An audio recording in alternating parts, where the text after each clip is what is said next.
नमस्कार। किरचॉफ्स का आज सेकेंड लॉ को अपन लोग देखेंगे और यही इम्पोर्टेंट है। सबसे पहले इसको अपन लोग किरचॉफ्स का वोल्टेज लॉ नियम बोलते हैं।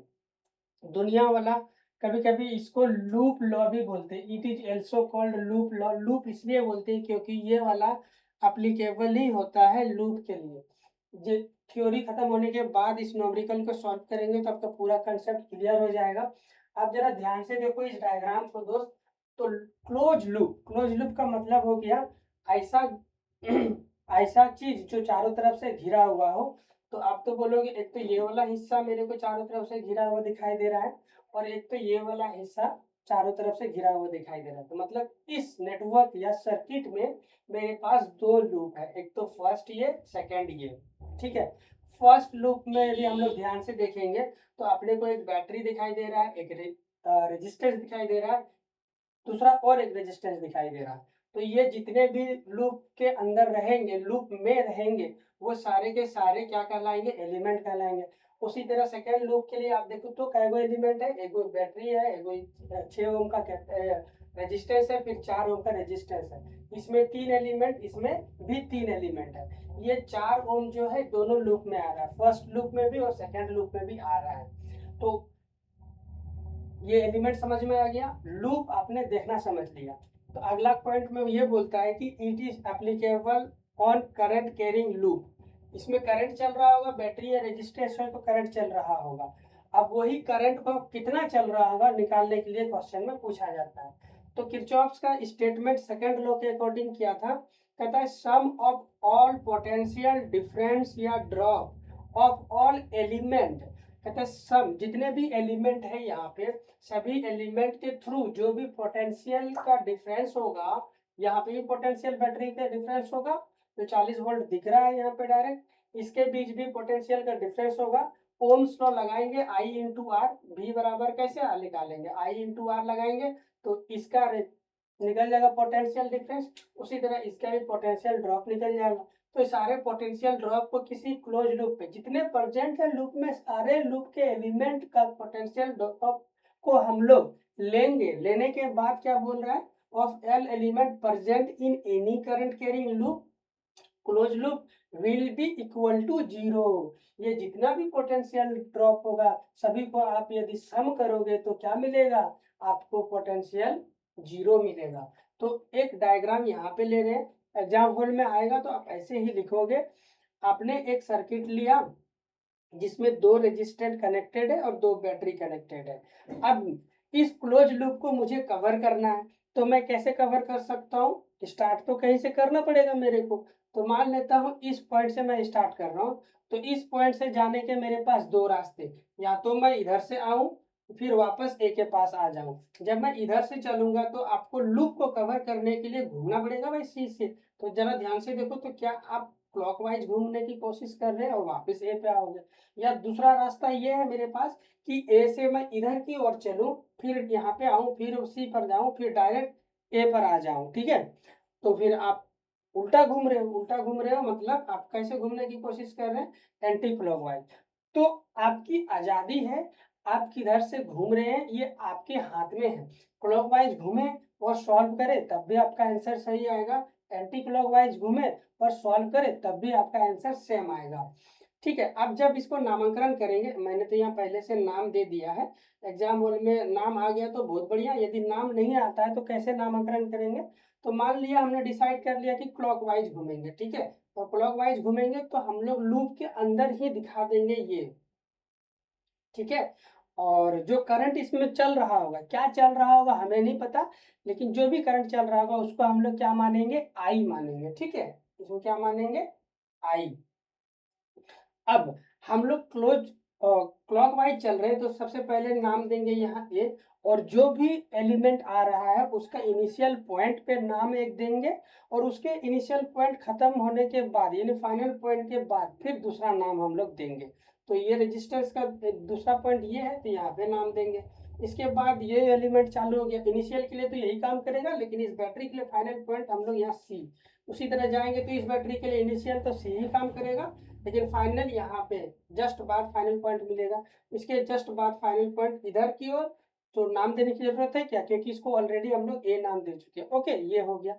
अब ये होने के बाद मैथमेटिकली हम लोग इसको कैसे लिखेंगे, सारे पोटेंशियल का ड्रॉप, यानी सम करने का मतलब हो गया समेशन। इसका मतलब क्या होता है, हम जोड़ रहे हैं। किसको जोड़ रहे हैं भाई, जो भी रेजिस्टेंस के थ्रू पोटेंशियल का ड्रॉप हुआ होगा। ड्रॉप को कैसे निकालते हैं, आगे माइनस पीछे, चेंज हो रहा है तो अपन लोग डेल्टा लिखेंगे, और पोटेंशियल का ड्रॉप हो रहा है, और क्योंकि जोड़ रहे हो तो सारे सम कितना होगा, 0 होगा।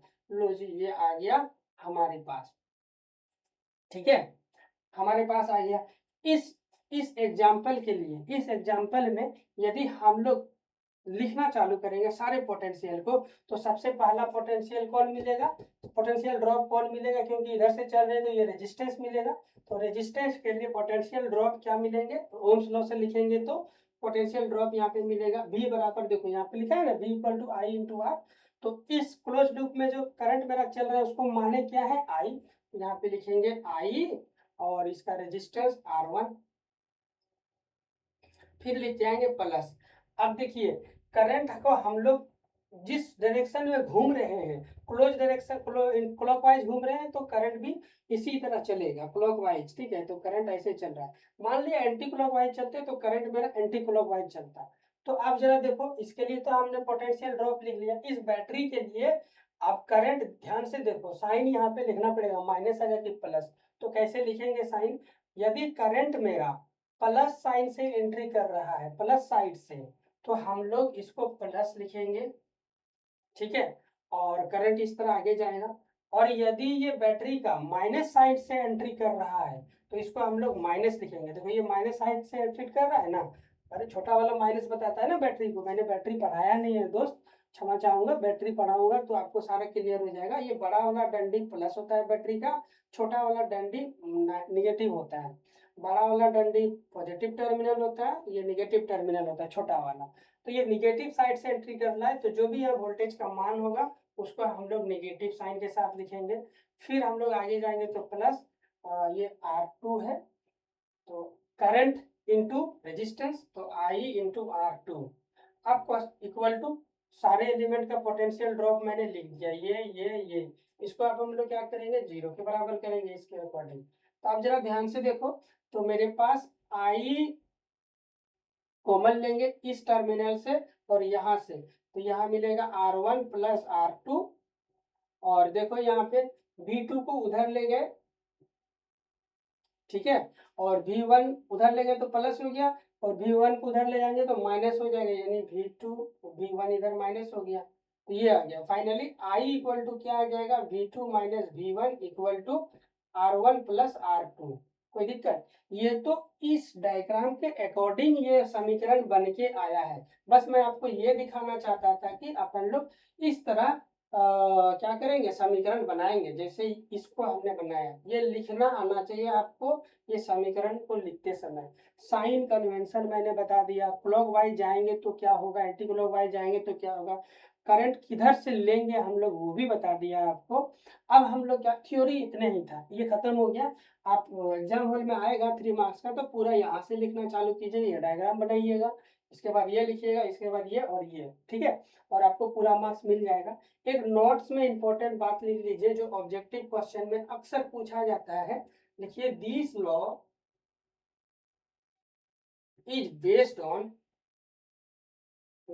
ऑन फर्स्ट लॉ जो क्रिचॉफ का था KCL, वो चार्ज कंजर्वेशन पे बेस्ड था। ये आपका एनर्जी कंजर्वेशन पे बेस्ड है,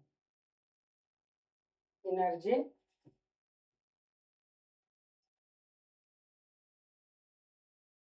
कंजर्वेशन पे ये बेस्ड है। ठीक है, अब हम लोग क्या करेंगे, एक छोटू सा न्यूमेरिकल है, इसको सॉल्व करेंगे। फटाफट से आप इसका स्क्रीनशॉट लीजिए। ओके,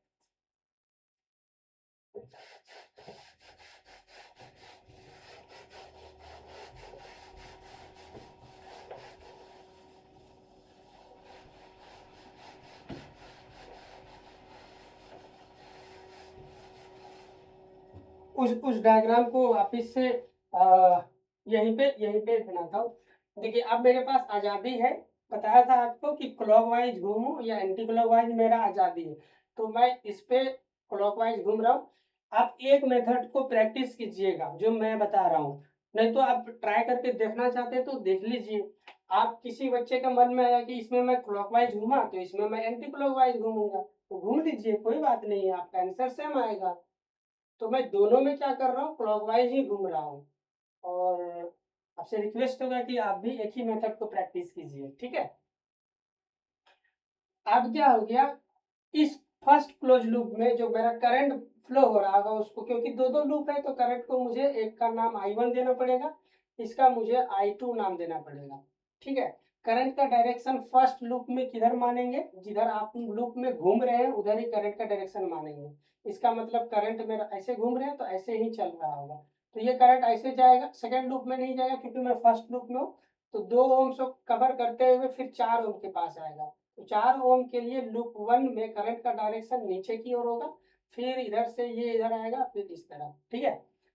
अब I2 सेकेंड लूप के लिए जरा ध्यान से देखिए तो क्लॉकवाइज है, इसका मतलब इधर ही करंट जाएगा, I2 करंट वैल्यू जाएगा इधर, I2 चल रहा है, फिर ये I2 इस 60 वोल्ट बैटरी से होते हुए आएगा इधर, और ये अभी भी I2 है, और फिर वापस इसको क्लोज बनाना है तो इस करंट को वापस इसमें आना पड़ेगा। तो 4 ओम रेजिस्टेंस के लिए I2 ऊपर की ओर जा रहा है, ये हो गया देखो।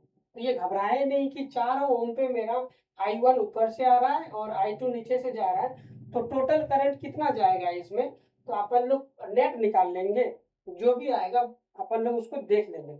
मान लिया आप इसको ऊपर से आते हुए माने हैं और आंसर यदि मेरा निगेटिव आ जाता है I का, इसका मतलब हमने जो माना है वो गलत है। एक्चुअल में I1 का डायरेक्शन नीचे नहीं होना चाहिए, ऊपर होना चाहिए, ठीक है।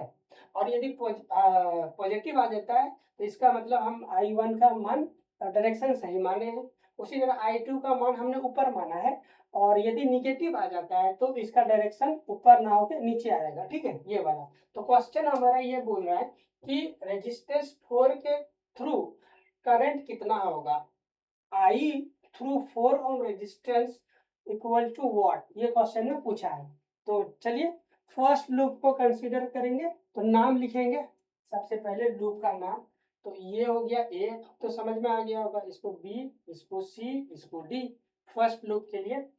तो इसको भी नाम दे ही देता हूँ, बी सी डी तो हो गया, इसको ई नाम दे दीजिए, इसको एफ नाम दे दीजिए, ठीक है।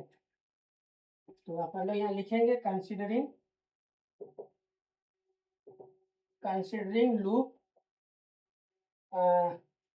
फर्स्ट लूप का ए से चलेंगे, बी से फिर सी से फिर सी के बाद डी नहीं होगा दोस्त, सी के बाद तो यही यही लूप हो गया ना, सी के बाद तो यही पॉइंट होगा, सी के बाद वापस ए, ठीक है। उसके लिए भी गड़बड़ कर दिया है क्या, बी से लेकर ई से लेकर फिर एफ, एफ में तो वापस सी आ जाएगा, तो एफ नहीं होगा दोस्त, सी ही रहेगा, ठीक है। चलिए अब पोटेंशियल लिखेंगे, और क्या, तो 2 ओम रेजिस्टेंस के लिए पोटेंशियल क्या हो जाएगा, करंट मेरा चल रहा है I1 ओम्स लॉ से, और रेजिस्टेंस है मेरा 2, तो V into I into R. फिर हम लोग देखेंगे इस पे, अब इस 4 ओम को आप ध्यान से देखिए, 4 ओम में मेरे पास दो दो करंट जा रहा है, एक तो ऊपर से एक नीचे से, तो किसको बड़ा मानेंगे, दोनों को जोड़ तो नहीं सकते क्योंकि दोनों अपोजिट है, तो किसको बड़ा मानेंगे दोस्त, तो जिस लूप के लिए आप सॉल्व कर रहे हैं उसी करंट को बड़ा मानेंगे। तो फर्स्ट लूप के लिए सॉल्व कर रहे हैं तो I1 को बड़ा मानेंगे, ठीक है। तो अपन लोग लिखेंगे +4 ओम इंटू आई, तो बड़े में से छोटे घटाएंगे तो I1 माइनस I2, और फिर 4 ओम के बाद इधर लूप को जाएंगे तो निगेटिव साइड से एंट्री कर रहा है करंट इस बैटरी के लिए, इसको हम लोग -40 पोटेंशियल लिखेंगे, सारे एलिमेंट का पोटेंशियल का हम लोग लिख दिए, तो बराबर इक्वल टू 0 कर देंगे, ओके। इसको सॉल्व करेंगे तो ये आ गया 2I1, इधर जाएगा तो 4I1 और -4I2 इक्वल टू, ये माइनस है उधर चला जाएगा तो 40 हो जाएगा, तो 4 2 6I1 माइनस का 4I2 इक्वल टू 40। कुछ कटापिटी होगा क्या, हाँ 2 से सभी लोग कट रहे हैं, तो 2 से अपन लोग इसको डिवाइड कर देते हैं पूरे को, तो इधर तो हो जाएगा 3I1 -2I2 इक्वल टू 20। अरे समीकरण के जो काम लेफ्ट साइड कर रहे हो वही काम राइट साइड भी कर सकते हैं इक्वेशन में। तो 2 को लेफ्ट साइड में डिवाइड किया, राइट साइड में डिवाइड किया, बात बराबर हो गई। ये इक्वेशन नंबर 1 आ गया। 2 लूप रहेगा तो 2 वेरिएबल पे इक्वेशन आएगा, 3 लूप रहेगा तो 3 वेरिएबल पे इक्वेशन आएगा। और आपको उसको 10th में जो सिखाया ना मेथड, उस मेथड से इन दोनों इक्वेशन को सॉल्व करना पड़ेगा आपको, ठीक है।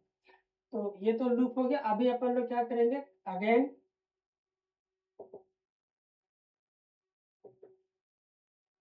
कंसिडरिंग लूप, कौन सा लूप को, अभी बी ई, ई से सी, फिर वापस बी। तो अपन लोग बी से ई से सी से वापस बी। तो ये 6 ओम के थ्रू पोटेंशियल का ड्रॉप 6 इंटू करेंट I2। फिर आगे जाएंगे तो ये बैटरी मिलेगा, बैटरी में पॉजिटिव टर्मिनल से करंट एंट्री कर रहा है, तो अपन लोग पॉजिटिव के टर्म में पोटेंशियल को लिखेंगे। फिर इधर आए तो ये वाला 4 ओम रेजिस्टेंस मिला। तो अपन ने बताया था आपको कि जिस लूप को कंसीडर कर रहे हैं उसी का करंट को बड़ा मानिएगा। तो इस बार I2 कंसीडर होगा बड़े में। तो अपन लोग यहाँ लिखेंगे 4 ओम इंटू बड़ा बोले तो I2 होगा माइनस I1, ठीक है, इक्वल टू 0 हो गया। अब जरा इसको सॉल्व करेंगे तो ये हो गया I2 प्लस में 60, इस 4 को उधर भेजिए तो ये हो गया 4 I2 माइनस में 4 I1 इक्वल टू 0। तो ये 4 और 6 और 4 कितना हो गया, 10 I2 माइनस का 4 I1 इक्वल टू, ये प्लस है उधर जाएगा तो माइनस का 60। ये अगेन 2 से डिवाइड हो सकता है, 2 से हमने डिवाइड कर दिया। तो ये हो गया 5 I2 माइनस 2 I1 और ये माइनस का 30, इसको हमने 2 मान लिया। अब दोनों समीकरण को सॉल्व करेंगे, ठीक है। तो पहला सॉल्विंग लिख देते हैं यहाँ पे, सॉल्विंग 1 एंड 2। 1 को एक बार लिखते हैं यहाँ पे 3I1 minus 2I2 equal to 20। ये 5I2 है, ये देखो 5I2 है, लेकिन I1 को पहले लिखेंगे तो ज़्यादा अच्छा होगा। तो I1 वाले टर्म को पहले लिख देता हूँ, माइनस 2I1 पहले लिख दिया, माइनस में इसीलिए माइनस के साथ आया। ये प्लस में है तो इसको लिखेंगे प्लस I2। आई होप यहाँ तक समझने में कोई दिक्कत नहीं होगा। ऐसा इसलिए लिखे ताकि मैं इन दोनों का कोफिशिएंट को मिला के घटा सकूं और मेरा काम बन जाएगा, है ना। सबट्रैक्शन मेथड अप्लाई कर रहा हूँ यहाँ पे। तो जरा ध्यान से देखिए, तो यहाँ पे मेरा कितना है, 3 है कोफिशिएंट, यहाँ पे कितना है, 2 है कोफिशिएंट। तो दोनों का कोफिशिएंट को मैच करने के लिए ऊपर वाले को क्या चीज से मल्टीप्लाई करना पड़ेगा, 2 से, तभी तो ये 6 होगा। दोनों का एलसीएम देख लीजिए वही बनाने के लिए। तो इसको अपन को 3 से मल्टीप्लाई करना पड़ेगा पूरा। अब इसको क्या कर देंगे, जोड़ देंगे। तो जैसे 3 यहाँ जाएगा तो क्या हो जाएगा 6I, ये 3 यहाँ जाएगा तो माइनस का 6I1। तो ये दोनों तो छम छम कट गए। अब ये जाएगा, जोड़ रहा हूँ, जोड़ने में साइन नहीं बदलता है। ये 2 यहाँ जाएगा तो माइनस का 4I2, ये 3 यहाँ जाएगा तो प्लस का 15I2, 15I2 और माइनस का 4I2, तो हो गया प्लस का 11I2। अब इधर देखो, ये हो गया 20 दूना 40 और ये हो गया 30 या 90, माइनस का 90 और प्लस का 40, तो हो गया माइनस का 50। तो I2 बराबर आ गया मेरे पास, I2 बराबर हो जाएगा 50 माइनस 50 अपन 11। तो इसको जब सॉल्व कीजिएगा तो 11 चौका 44 और फिर मेरे पास 44 माइनस में चल रहा है, तो 44 में 6 बच गया, 6 में एक जीरो उतार ही लेते हैं तो 11 पच्चे 55 पॉइंट के बाद, यानी 4.5 आ रहा है I2 का मान। अब इस I2 का मान कितना है, निगेटिव आया, इसका मतलब जो डायरेक्शन हमने सोचा था वो डायरेक्शन नहीं है, बल्कि उसका ऑपोजिट डायरेक्शन होगा। खैर वो तो अपना समझदारी की बात है, लेकिन इसको जब इक्वेशन में सॉल्व करेंगे तो साइन के साथ लिखेंगे। तो अब इसको फ्रॉम 1 किसी एक इक्वेशन में रख देते हैं, इसमें रख देते हैं फ्रॉम 1। फ्रॉम 1 में ये क्या है, I2 है, तो 3I1 माइनस 2 इंटू -4.5 और ये हो जाएगा मेरे पास 20। तो ये हो गया 3I1, ये माइनस माइनस प्लस और 45 दूना 90 यानी 90 9.0 इक्वल टू क्या आ गया 20 आ गया। ये आएगा 3I1 equal to 20 minus 9I1 equal to ये कितना बच गया 11/3। ठीक है, तो 3 तिया 9,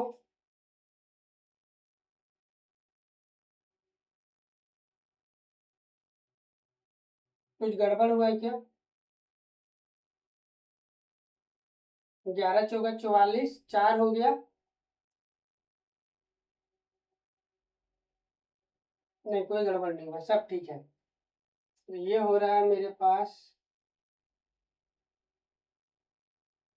3 तिया 9 1 और 2 2 आ गया, तो 3 छक 18। तो जीरो उतार ही लेते हैं, तो I1 का मान इतना आ गया। ठीक है, अब इस सर्किट में देखिए, इस सर्किट में देखिए 4 ओम के थ्रू आई 4 ओम रेजिस्टेंस के थ्रू मेरा करंट कितना होगा I1 ठीक है, माइनस बड़े में से छोटे। क्यों क्यों ऐसा क्यों लिख रहे हो? देखो दो तरीके, यहाँ आपको कंफ्यूजन हो सकता है, इसीलिए आपको यहाँ पे अच्छे से दिखा देता हूँ। मान के चलो कि मैं I1 लूप के लिए लिख रहा हूँ, I1 लूप के लिए लिखूंगा करंट को, तो कौन मिलेगा? I1 बड़ा मैं कंसीडर कर रहा हूँ, तो फॉर्मूला मेरा हो जाएगा I1 माइनस I2। ठीक है, मान लिया लूप वूप आप कुछ नहीं देख रहे, आप डायरेक्ट इन दोनों वैल्यू को देख रहे हैं और उसको लिख रहे हैं। तो अब इन दोनों वैल्यू को देख के बताओ I2, पहले इसको बता देता हूँ, पहले इसको देता हूँ, नहीं तो कंफ्यूजन हो जाएगा। तो I1 का मान कितना है 3.6 माइनस फॉर्मूला में, और I2 का मान कैसा है माइनस में है, तो -4.5। तो इसे देखो प्लस हो जाएगा 3.6 प्लस में 4.5, तो 6 5 11, 4 3 7 और 1 8, 8.1 एम्पियर। ये तो हो गया मेथड 1, यानी 4 एम्पियर करंट से मेरा 4 ओम रेजिस्टेंस से मेरा इतना करंट जा रहा है। मान लिया किसी बच्चे ने बोला कि सर I1 का मान, दूसरा मेथड सुनिए, दूसरा मेथड ये है कि I1 पॉजिटिव है, इसका मतलब इसका डायरेक्शन सही है, लेकिन I2 निगेटिव है, इसका मतलब इसका डायरेक्शन जो ऊपर की ओर लिए वो मेरा सही नहीं है, बल्कि इसका डायरेक्शन भी नीचे होगा। यदि I2 का डायरेक्शन नीचे मानेंगे तो I1 भी नीचे और I2 भी नीचे, तो दोनों का सम हो जाएगा, और दोनों का सम वापस जैसे करोगे विदाउट साइन के साथ इसको और इसको, फिर भी इतना ही आएगा। चाहे आप लूप से इसको सॉल्व करें तब भी इतना आया, या डायरेक्ट साइन को देखकर सॉल्व करें तब भी आपका उतना ही आंसर आया। ठीक है, तो कंफ्यूजन ना होंगे। हमारे पास 23 मिनट हो चुका है, क्षमा चाहूंगा दोस्त, 20 मिनट से ज़्यादा हो गया लेक्चर, इसको सॉल्व करने में थोड़ा सा ज़्यादा टाइम लिया, अदरवाइज ठीक था। ये थोड़ा डिफिकल्ट प्रॉब्लम है हमारे 12th के हिसाब से, अदरवाइज आगे हिस्सा मतलब कि कंपटीशन के हिसाब से तो इजी क्वेश्चन है। ठीक है, तो एक काम करेंगे, प्रीवियस ईयर क्वेश्चन हम लोग जब लगाएंगे तो इससे इजी इजी क्वेश्चन आएगा, आप इसी को 2-3 बार प्रैक्टिस कर लीजिएगा। ठीक है, सेशन को हम लोग यहीं पे समाप्त करेंगे। नेक्स्ट वीडियो लेक्चर में हम लोग स्टार्ट करेंगे, बहुत ही मज़ेदार टॉपिक है जिसका नाम है बैटरी, और फिर हम लोग का डिवाइस चालू होगा। बैटरी में 2 लेक्चर आएंगे, 2 से 3 लेक्चर, इसके बाद डिवाइस आएगा। डिवाइस में मेजर क्या क्या, पोटेंशियोमीटर इंपॉर्टेंट है, और पोटेंशियोमीटर के साथ साथ मीटर ब्रिज, ये 2 चीज़ है जो करंट इलेक्ट्रिसिटी में आपको पढ़ना पड़ता है, खास करके कभी कभी पूछ लेता है। तो यही भी सेशन को समाप्त करते हैं। Thank you so much.